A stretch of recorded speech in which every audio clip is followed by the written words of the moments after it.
Clock is ticking. Could India be the next? Could a halt to immigration be a golden opportunity for India? We can't just sit back and relax. Terrorism has its tentacles spread everywhere. This time it was Bondi Beach. Next time it could be a beach in India. Indians were not only the target during 26/11. In addition to Indians, Jews were also the target back then.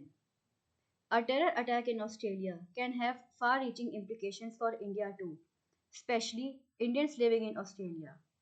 For the Australian government, all Asians are the same, irrespective of their religion or ethnicity. When anti-immigrants rally take place, the natives protest against the immigration of all Asians, irrespective of their religious background. World over from US to Europe, there is a rising anti-immigrant sentiment spanning. When a pro-Palestine rally is taken out in Sydney or elsewhere, it has a rippling effect on the migrant workforce. As far as avenging Bondi Beach attack is concerned, it is a matter in the hands of world leaders like Benjamin Netanyahu and Australian Prime Minister Anthony Albanese. One should look at the astounding headline of an Australian daily. It did not shy away from catcalling the terrorist father-son duo.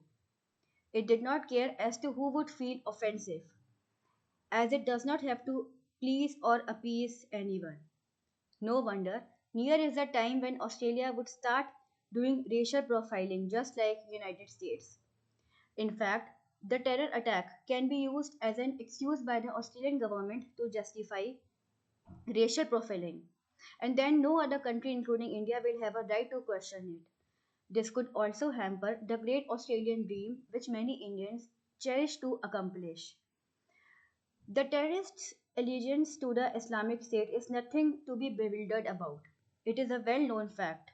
The pattern was similar, asking the religion of the tourists first and then killing them just as that of Pahalgam. Ironically, terrorists can kill in the name of religion, but the rest cannot catcall terrorists by their religion.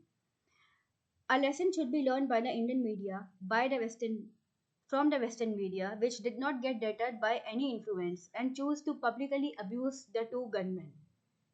United States is not far behind in capping immigration. Days ago, US Vice President JD Vance has outrightly announced that US would remain predominantly a Christian nation.